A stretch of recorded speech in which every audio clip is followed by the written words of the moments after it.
Welcome to Do the Talk podcast. In this podcast, we teach regular people like you how to invest in real estate. My name is Ibrahim. I am your host, and my co host is Amel Lawal. We are committed in making real estate investments seamlessly as much as possible. So, if you are trying to invest in real estate, you have come to the right place. Keep in mind, this is not a get rich quick scheme. We've always said this, but if you follow the track, you follow the knowledge, you follow what we are teaching on Do the Talk podcast, believe me, things will fall in place. We want you to, be steadfast, follow all the teaching in real estate podcast. Do the Talk podcast, and you will get things will fall in place as long as you are following the expert. You are doing what you are supposed to do. You will get better at it. Ahmed, how are you doing today?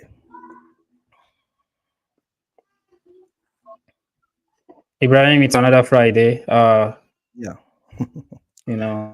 We've never failed for like 22 weeks straight. That's a good achievement. So definitely. yeah, like Ibrahim said, this is not something that you will be wealthy overnight. This is not a lottery. This is not, but this has been proven by a lot of wealthy people.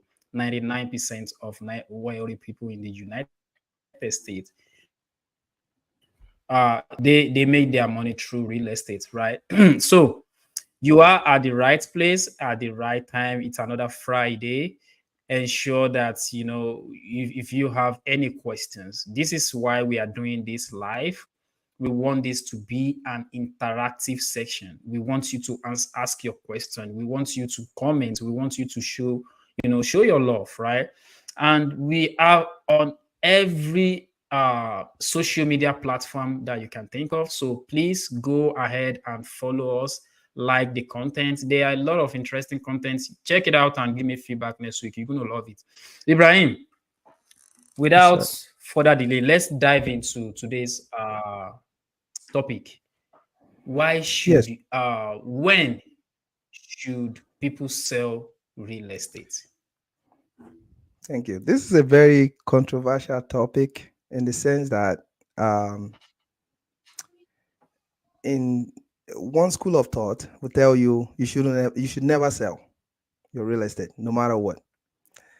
But another school of thought will tell you, well, sometimes you don't have no option but to sell just because of some reasons. Of course, we're gonna dive into all the reasons tonight, the major ones. So let me start by saying, here at Do the Talk, we always try to seek solution to all problems.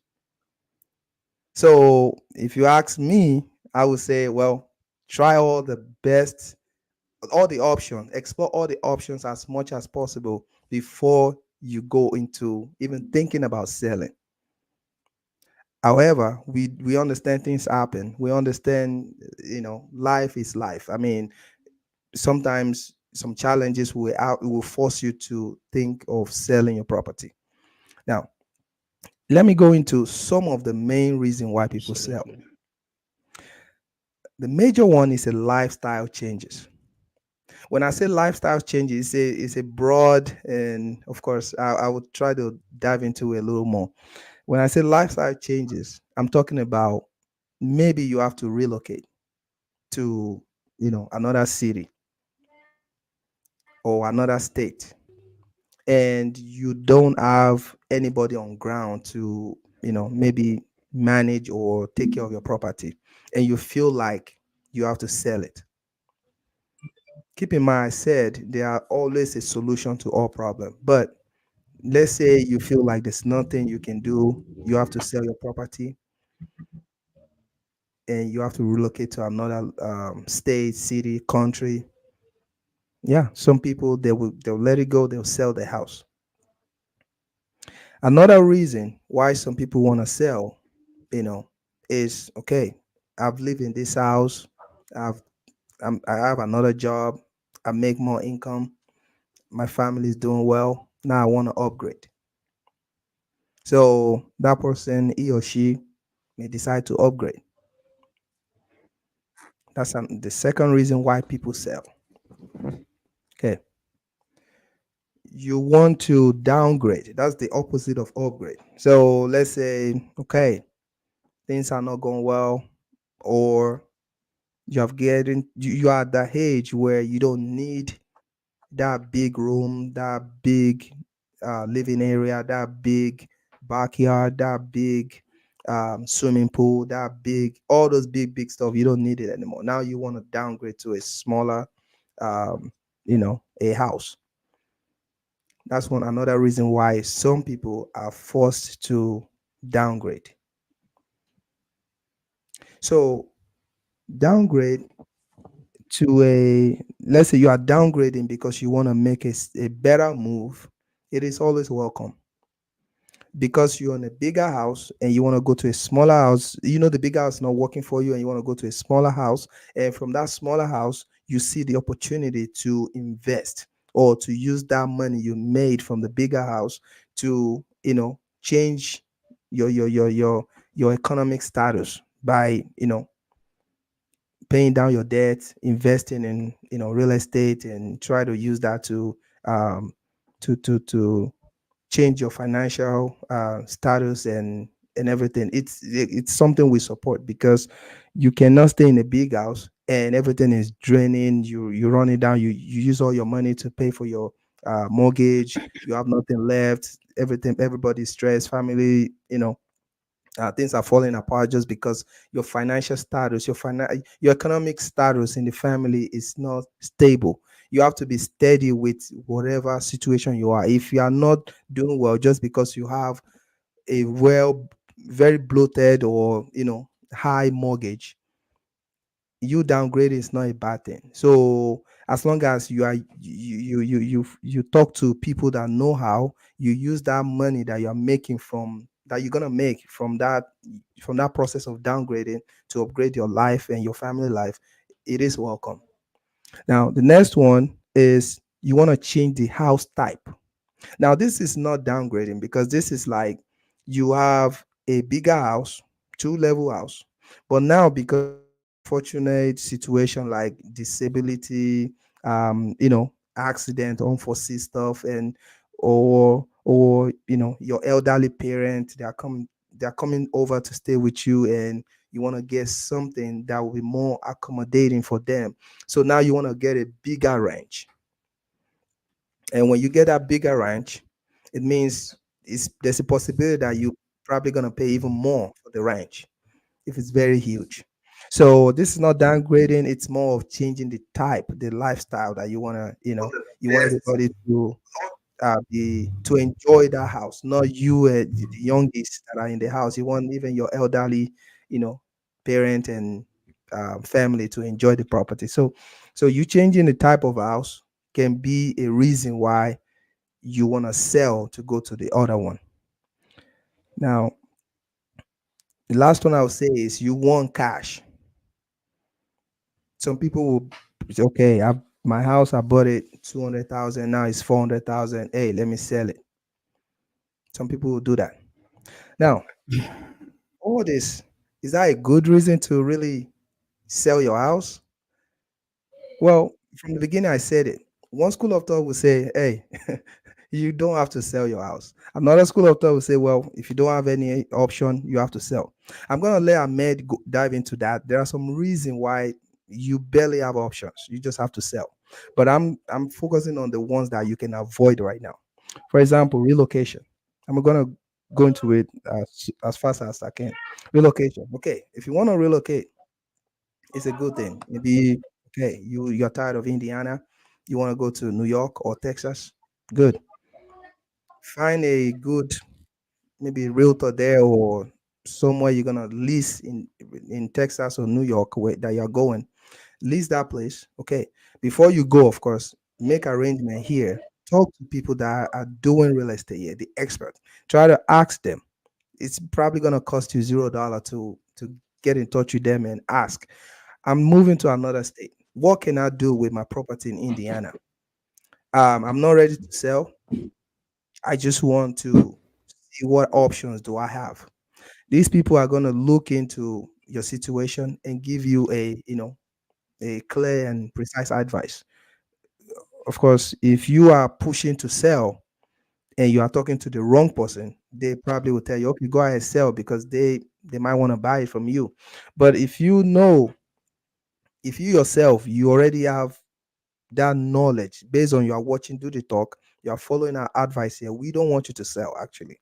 We want you to talk to expert and see what you can do. There are various options. You can lease it out, you can do long term, short term, you can refinance it and just get the debt. And of course, um, do any kind of business with it. Like you can rent it out to someone who is going to stay there with his or her family. You can rent it out short term for people that are coming and go, like Airbnb, VRBO, um, Bookie.com and all that. So because you need money and because you're relocating does not mean you have to sell your house. That's my point. You can refinance and cash out the money and move to Texas or New York. You have that extra money in your hand because it's tax free, by the way. You use that money to establish yourself in Texas or New York. Somebody here in Indiana is paying your bill. It's possible. Now, the next one, you want to upgrade. Okay, you want to upgrade because you feel like you want something better. Does that mean you have to kill the first property that you started with? No, you don't have to. All you have to do the same thing. Either you refinance or you leave it like that and save money and buy the other one. Then the one you have now, invest with it because you realize in the future that first of all you probably have a good rate on that house, so there's no need to sell it. If you need money so bad, you refinance. You can do cash out. You can do e-lock. You can do equity loan. There are different loan program. Of course, I'm not a loan officer, so and in fact, on this Well, on this on this the way you are talking, I wanted to ask you, like, Ibrahim, can you get me some loan? Sorry, and keep on this going. episode, we are not talking about loan today. So you can do that and just get the money. The point here is that when you refinance, when you get a loan, you don't pay tax. It's like a tax-free money. So why don't you get a loan versus you selling it? And by the way, after explaining this, I'm gonna go to another aspect why you might not have to sell your house. So anyway, just do that. The other one, you want to downgrade. Okay, good. You got a big house. Now you want to downgrade to a smaller house. This might be a reason why you might want to sell though. But you have to cross all your T's and your dots before you do that though. The T's, the highs before you do that. Because the reason why I said that, let's say you have a bigger house, now you want to downgrade to a smaller house, and this bigger house maybe it's in the location where the rent does not make sense. For example, we've talked about this before. If you are in an A class location, you might not have enough, like you might not even have a cash flow at all. Like you might be negative cash flow, but you have equity. Okay. Now, in that same area, maybe the HOA will not let you rent the house out. Either subleasing, either normal lease, they will not let you do that. So it means you have one option, which is So, you have two options. Actually, I cannot say one. You have multiple options, but the ones that I can tell you today is either you sell the house or if you refinance the house, you still have that same house, but when you lease it out, you don't cash flow anything. So some experts will say you just have to sell it because you are cashing negatively, and the fact that you are downgrading, it means you need money. So it does not really, like, economically might not be good for you. But let's say you are well okay, which is you might not even downgrade anyway. If you are well okay, you might not need to downgrade. So you can keep the house because even if it's negative cash flow, you are still okay because you are banking on the equity. But in this situation, you downgrading, it's kind of giving us the vibe that you need to improve your uh you have some challenges that you want to deal with. finances. Yes. So in that case, you cannot afford to be negative on equity. I mean, sorry, on cash flow. I meant. So it means you have to probably sell the house, because if you don't and you don't get any cash flow, the house is sitting there, you're just gonna run into bankruptcy, you know. So in that case, you downgrading from bigger house to the smaller house, and bad situation where you cannot lease your house out to people, then you have to just sell the house. So that is kind of understandable, you know. So the next one is, you want to change your house type. Okay, that one, it means you are really okay. You want to go to a same size of, maybe you have 2,000 square feet of two level. Now you want to go to um, a 2,000 or more square feet of a bungalow. It means that bungalow is probably going to be more expensive. There's a high chance than the two level. So you doing that, it means you are okay. You just want to change the type of house that you and your family are living, just because you want to accommodate the disability, or age, or of your parent, or a significant person that is living with you. So you doing that, that means you don't necessarily have to sell your house. Just keep that house there and invest with that house. If you need fund, refinance the house. Do cash out or e-lock or equity loan, so you can be fine. The last one is, you just want money. Okay. If you just want money, refinance the house. Do not sell the house, because at the end of the day, most of the time you will regret it in the future. Like, why did I even sell this house? Especially when you have that option not to sell it, then you definitely regret why you selling the house. Because trust me, one day the money you cashed from that house, whatever amount it is, your house will have more than that equity, and you can easily take it out and still have the same house. Why would you sell it? You don't have to.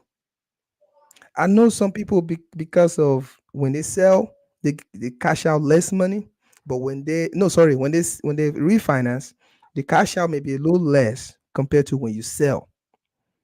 But you have to understand that when you are refinancing, you still have some equity. The bank will not let you cash out everything, and it's for the protection of you and the bank.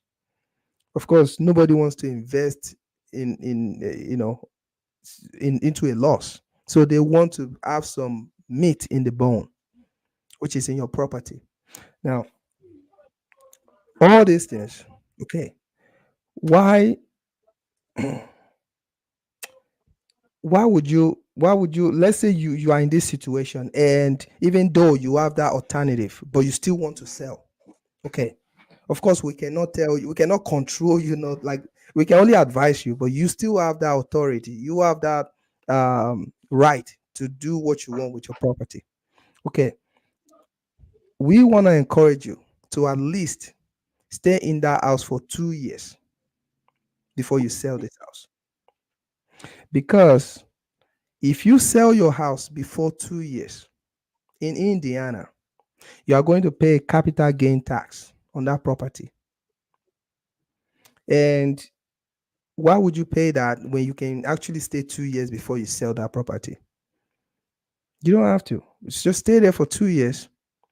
Whatever interest you make as a single person, as long as it's less than $250,000, it's free money, tax free.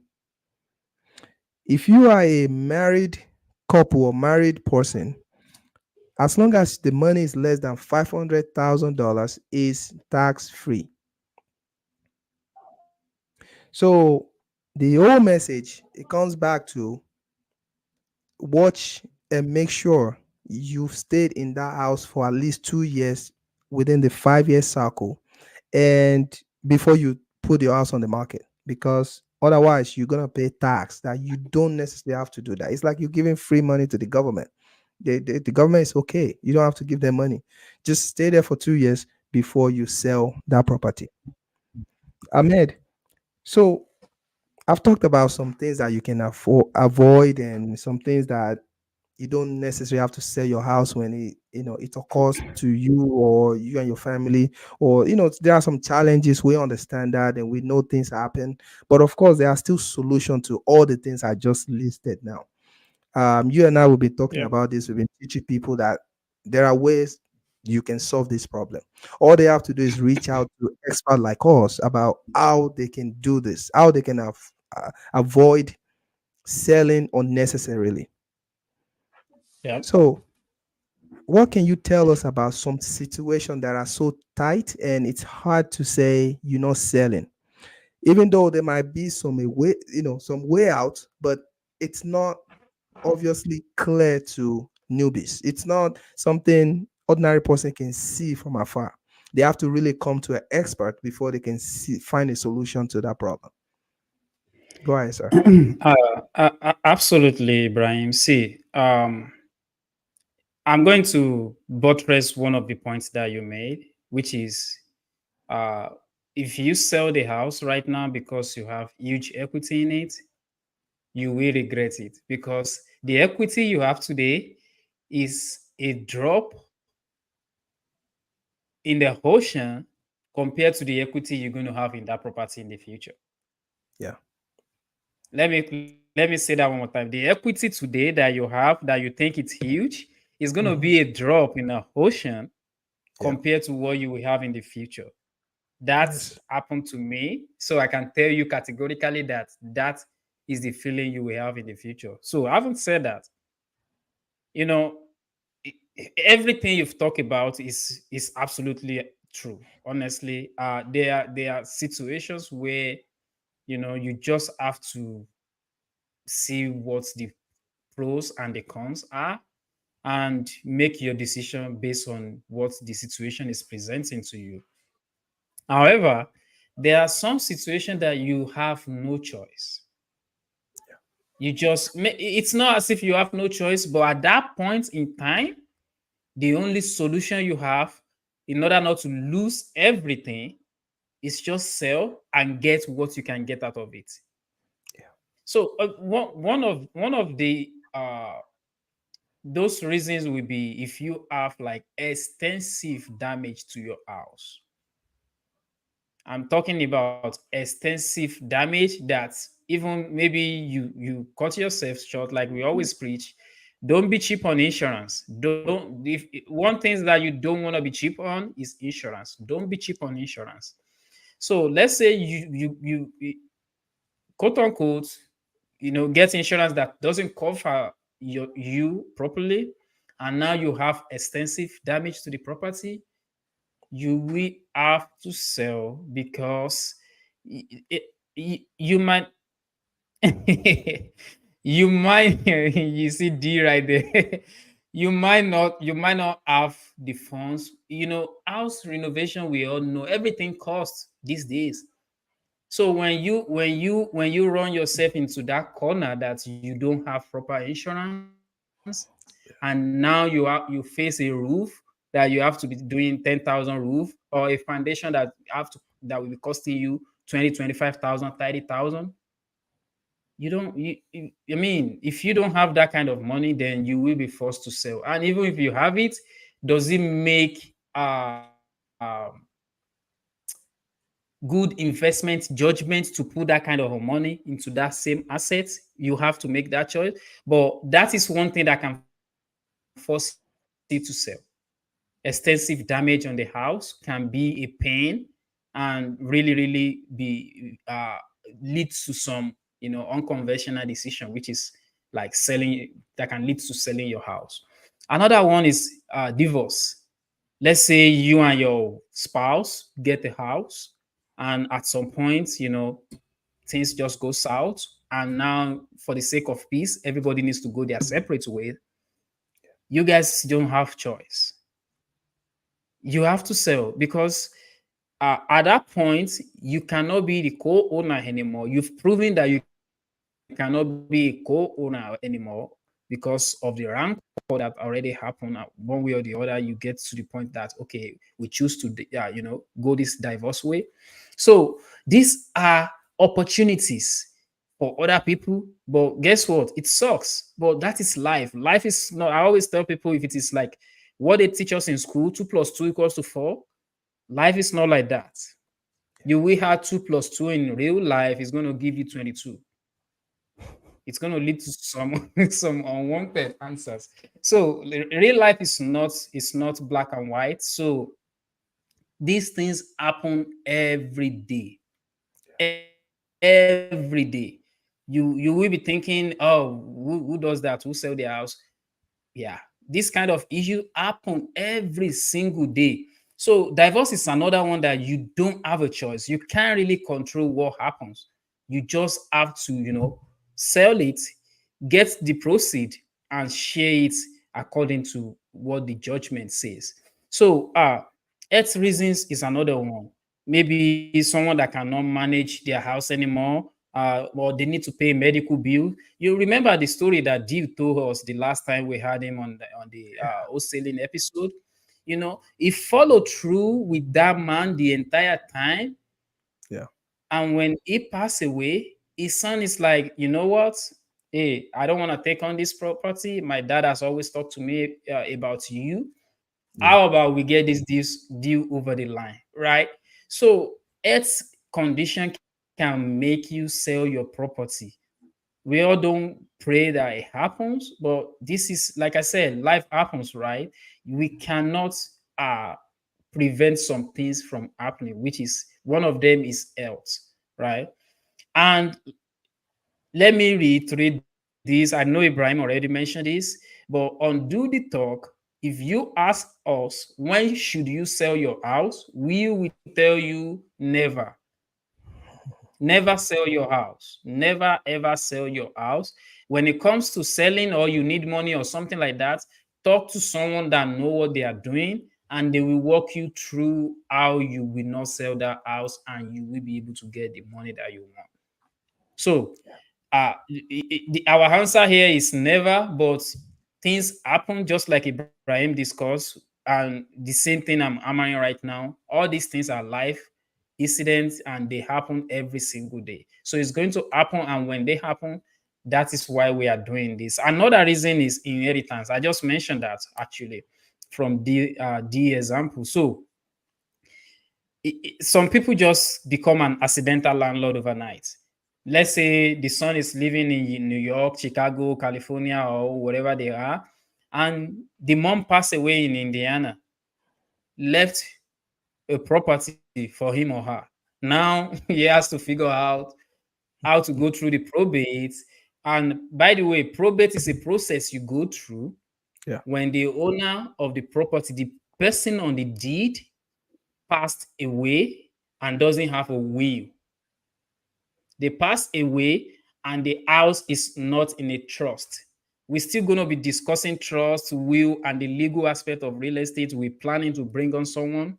So, just keep watching Do the Talk. We got you. We're going to bring everything that you need to you on this screen. All you need is, just follow us on our social media, like our content, and stay tuned. You will be getting them as it ought. So, inheritance is another big one. People just don't want to manage property, especially when they have their own property. Now, because of a family death, now they are left with multiple property now. They don't know what to do with it. You will be shocked, like, why will someone don't know what to do with property? Not everybody wants to own an asset. Just like not everyone wants to be a medical doctor, not everyone wants to be a mechanical engineer, right? Not everybody wants to own an asset. Not everybody wants to own a property. So in forced to go to a hard sale, they need to find a way to dispose that property. So that is another reason why you have to be uh you need to sell sometimes when you don't want to sell. It's just a life situation that happens and you don't know how to handle it. So another one will be a legal reason. This is what we always talk about, like At some point in your real estate career, you will get into, lawsuit where people will sue you, asking for your money, the hard-earned money you've been working for. Some people are there just to come for your money. That is what they do all day long. They will come for you. So make sure you have proper planning when you are starting up. Proper planning on situation like that will help a lot. So legal issue where court comes for you and asking you to sell your property in order to settle a lawsuit or something like that might force you to, on that one, you don't even have a choice because you already have that property on your name, and now they are coming to get everything that you have that they can sell in order to settle that lawsuit. So that you don't even have a choice. You don't have any way out. But before it happens, you can always prevent it by making all the necessary arrangements. So the final one will be, for me, really is going to be financial challenges. At some point, you people run into financial hardship that they just need, some investments that they've made in the past to come and be their Lord and Savior at that point. So nobody's going to judge you if that happened, but make sure that you actually consult with an expert that can walk you through those steps and get you out of that situation if possible. So I used to work on foreclosure. I'm probably going to go back to it in few weeks. I'm making my drawing on the back end already. But one of the things that I, you know, try to ask them when I'm talking to for someone in pre-foreclosure is try to get them to think of some money that they have, but they don't even know they have that money, or someone that can help them, but they don't even think they know that person, or give them the resources that they can always go to, reach out to, just because I want to make sure I can help them save that house before I propose anything like selling to them. I mentioned this last week. A lot of American, the biggest transaction that a lot of Americans have done in the past is their house. So they cherish it. The more you can work with them to save that house, the more they will appreciate you. Rule of thumb in business is you need to always find a way to provide value. Once you are providing value, people will give you their money, because providing value will make them trust you. And when they trust you, they will trust you with everything, including their money too. So always find a way to provide value, which is like, people in financial hardship don't just go to them and be like, I want to buy your house. They will be like, what are you talking about? This is the house I've been working for all my life. I'm paying my mortgage. Now, just because I have issue, you want to come for my house? Really? That is how it's going to turn south with you guys. So you have to make sure you go in as a helper, present, and do it genuinely. People can read you, right? People know when you are being genuine or you are being fake, or you are just doing it for your own good, right? Be genuine about it. Be sincere. Give them the actual facts. Let them make the decision themselves. So those are the ones that I have. The first one is property damage, extensive damage might force you to sell. Divorce, I mean, I've not experienced where a divorced couple still continue to be a co-owner of a house. I've not seen one. So there might be. I'm not saying there's not, but divorce will force you. It's reason we also do that. Inheritance or death of loved ones can force you to do to sell your house or sell your real estate property. Another thing is do proper planning. I am working towards getting my trust set up, because that will save tons and tons of headache when you are no more. Probate can be very, very painful process, but if you plan very well, you can always afford probate. The probate. So the fifth one, yeah, the fifth one is legal reason. Maybe there's a court order that you need to sell your property just to settle a lawsuit, and the last one is finances.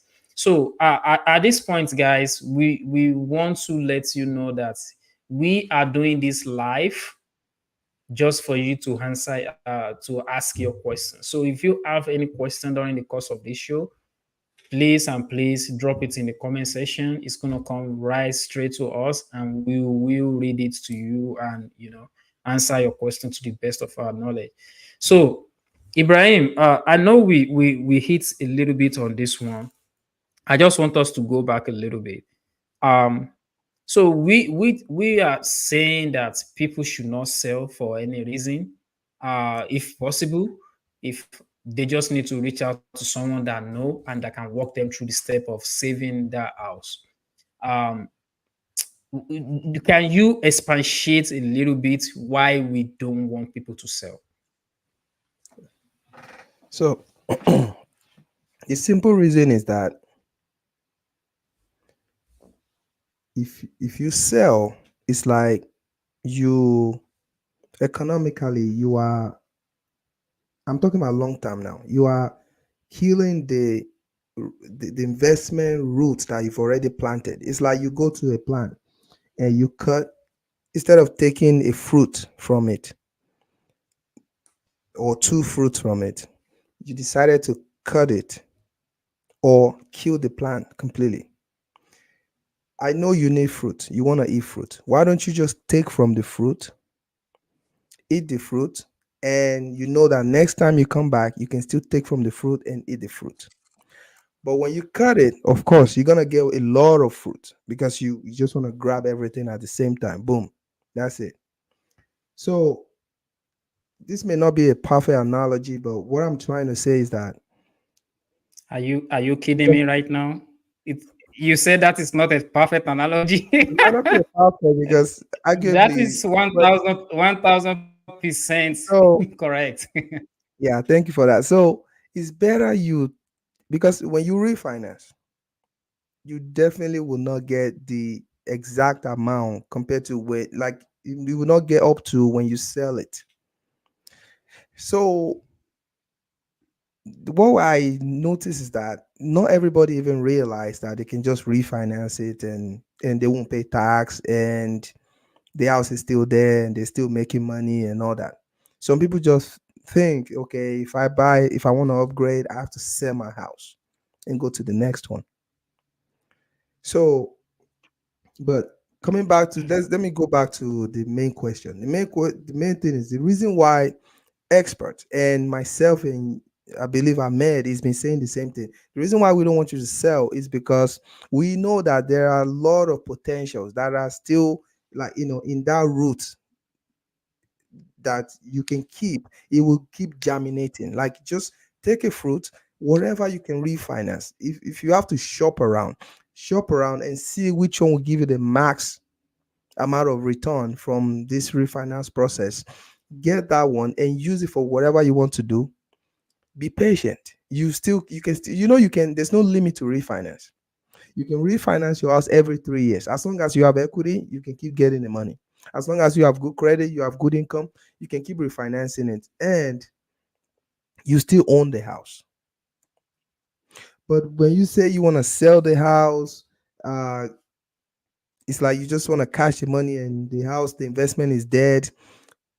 If you are not a disciplined person or someone who has a good insight in, business structure, or you know how to get back on your feet, it's like you're saying everything is dead. Like the money is just gonna go, unaccounted for, and that's it. But we are not here to kill anybody's business. We want you to, when you plant your seed of business, we want it to germinate, grow, and you can, eat from the fruit. That way, continuously, constantly, the tree is there. You are getting the benefit. until, in fact, that will be an inheritance for your kids and your grandkids, just because you leave that avenue, you leave it, you protect it, and everybody will, you benefit from it, your family will benefit from it, just because it's that house will not, it's not like a car that will just rot in and die, and just, you know the engine will go bad or anything. No, as long as you maintain the house structurally, house lasts, I don't even know, uncountably, like years, uncountably years, like I don't know how many years, because, excuse me, as long as you're taking care of the house, it will last for a long time. Refinance it and be good. Absolutely, absolutely.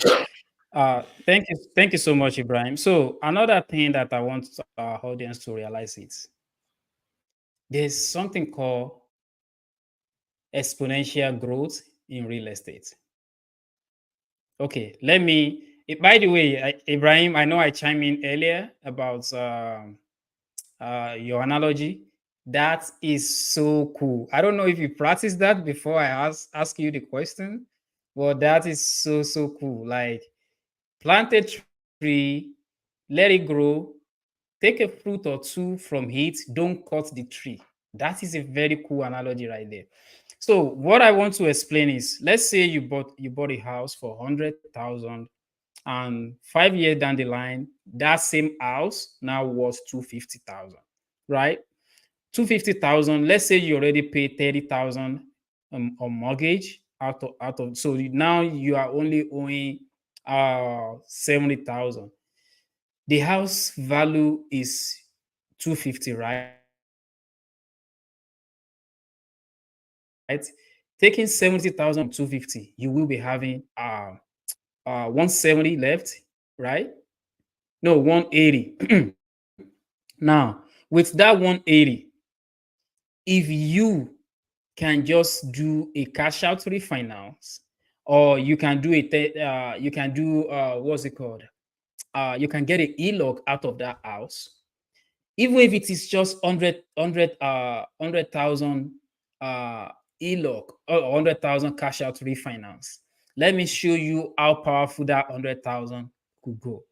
Now that 100,000 can be used as a down payment on another property that is worth 500,000. That is 20%. That is 20% of 500,000. With 500,000, you can find a triplex, fourplex, or even eightplex that goes for 500,000. Now you have that single family property. You still own it because you didn't sell it.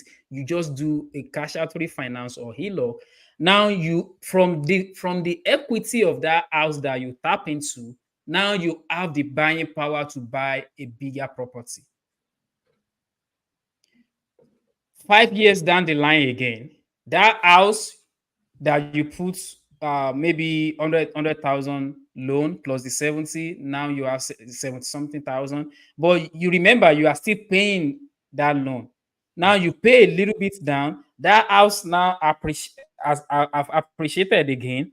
You can still pull out a little bit of money, pull out money from the eighth place that you bought, and buy 16 units now. So in the space of 10 years, you now have 25 units. In the space of 10 years, you now have something that your family, the entire family, can retire on, and you will be safe for the rest of your life if you manage it very well. That is the power that real estate has more than any other investment vehicle. So I just bring that back to let you know how powerful what you are owning right now, is. Real estate is very powerful if only you know how to use it. That is why we are always encouraging people to come on this podcast, show some love and listen attentively, because there are some things that a typical person will not tell you. if you are comfortable waking up every day, go to work, come back home, chill, that's fine. That there's nothing wrong with that. But if you actually want to level up, if you actually want to like break the chain of that, uh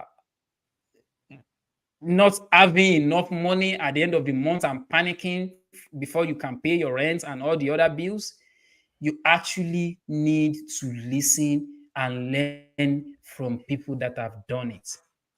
You actually need to take the explanation and the theory that we are giving you here and put it into practice, because it will do you no good if you don't actually act on it. So the power in real estate is so huge, which is why we are always saying, do not sell. If you have an opportunity to own a house, there is a solution to every problem you can run into. Let this selling of that property be your last, very, very last option. We are bringing you this knowledge so that you can be aware of things that you need to do if you run into those situations. So, Ibrahim, we don't have any question from our audience. Any final word before we close today? Yes. I mean, you said it. The power of real estate is very enormous, like very big, very gigantic. You cannot um, predict the market. It is very complex and very large in the sense that a lot of people are involved into in the same business that this real estate business. I'm talking about carpenter, surveyor, electrician, plumber, you know, realtor, loan officer, everybody. And I want you to keep in mind something in mind. Let's assume you're a carpenter. Would you like to be paid $20 for the rest of your life? No. You probably want to the next year, you probably want to, in fact, the next 6 months that you start, you probably want to upgrade from, I mean, pay raise in your company. The same way the realtors, they want more money. Plumber, electrician, everybody want money. Surveyor, appraisers. Now, where do you think this money will go back to? Like, who do you think will bear the brunt? Who do you think? Like the builders or the sellers? No, it's the buyers.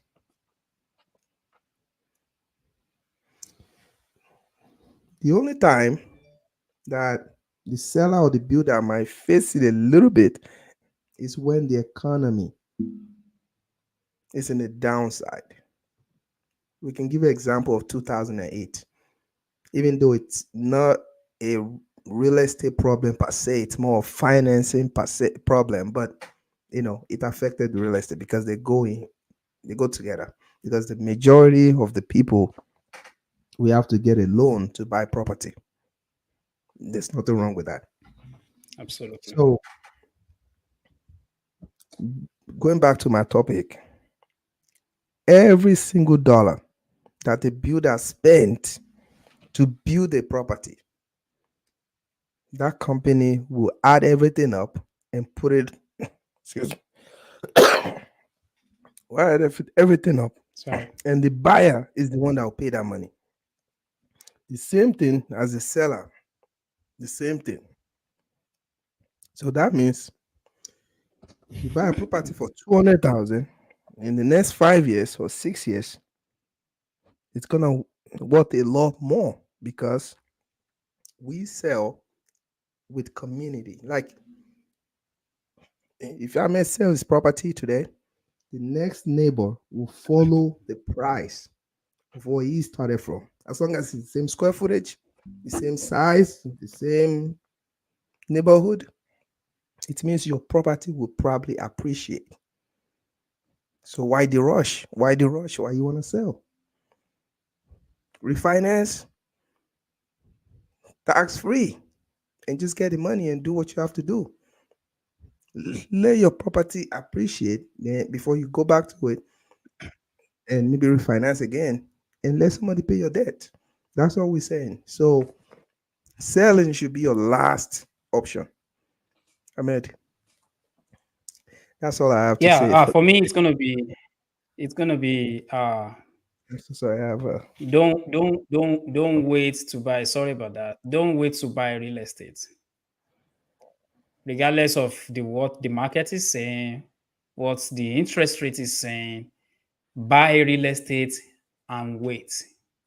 yeah. Buy real estate and wait. Don't wait to buy real estate. Buy real estate and wait. So when the market goes to the side that you want, then you can do whatever you want with it. With that property, you can refinance. You can, get a cash out refinance. You can get e-lock on it and all that. But don't wait to buy property. Don't wait to buy real estate. Buy real estate and wait. All right, guys. So that will be the end of today's show. Thank you all for joining. We appreciate you and every of our audience. Like, share. Like I said, we need more follower on our Instagram. Please and please, if you're watching this, please go on our Instagram and just subscribe. There's a lot of short content that is very digestible. This can be too long for you to go back and watch, but we always make sure we have this cut into short video that are digestible and posting it on there. So follow us on Instagram. We appreciate you, and we will see you next week. Bye.